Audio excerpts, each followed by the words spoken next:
early stage of development, sometimes boards are not only providing the governance expertise, but they're also some of the best volunteer staff people. I mean, they're writing a newsletter, or they're, doing other things because the organization is young, growing, it doesn't have the staff yet to do that. As the organization grows, then board members have to give up kind of the task-oriented and become more policy-oriented.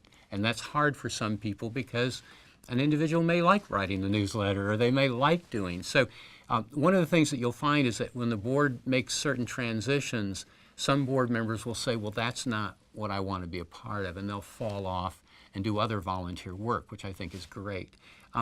Once you're at that policy level, then what we see is that boards then have to be a little more formal in their work. Everyone's been working off the top of their head. Everyone knows the history, so they know how decisions are made.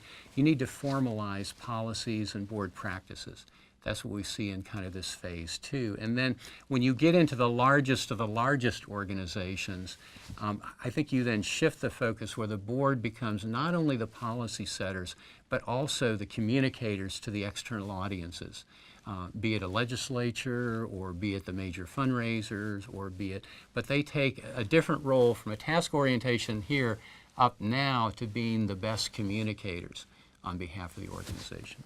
At some point, the organization starts getting too large, and it needs more funding, or it needs more expertise and knowledge and maturity.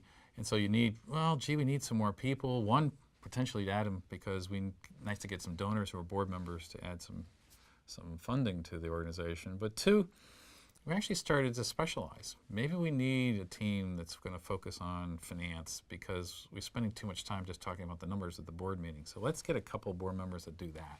So the board then starts to grow. 10, 15 individuals, which I think is a good size board in general. And then those are opportunities then for boards to go off-site, to start really building joint mission together.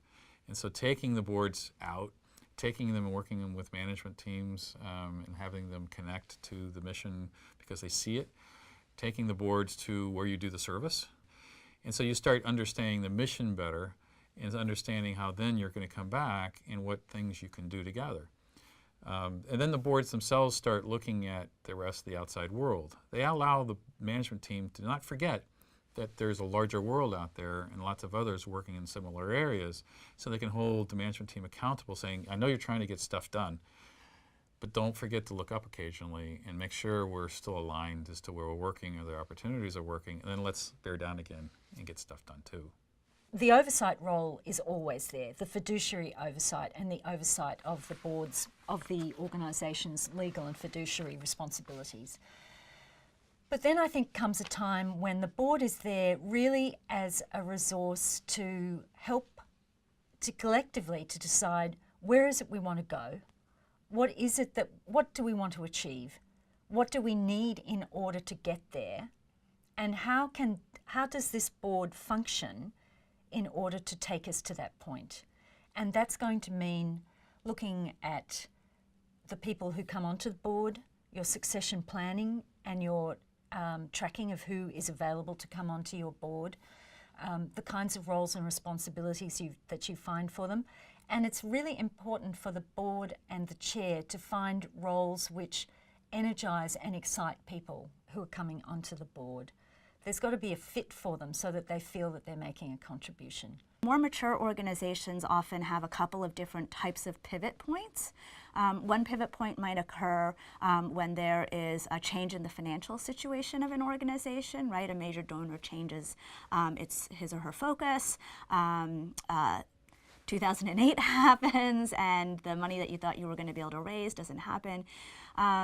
Organizations also have pivot points when some things in the market change. So a need that existed is no longer a major need, or another provider comes in to provide that service. Or you realize there's actually a huge population that actually has a related need that you as an organization want to serve. And so the board being able to actually be ready for and have the capability of helping an organization navigate through those pivot points is incredibly important. And then of course the other really important pivot point is when there's a succession, when there's a change in leadership, either because the existing leader is not no longer a good fit for where the organization needs to go, or because they're naturally transitioning out for some other reason. And the board really needs to step up in that time and really navigate the organization through a really significant change.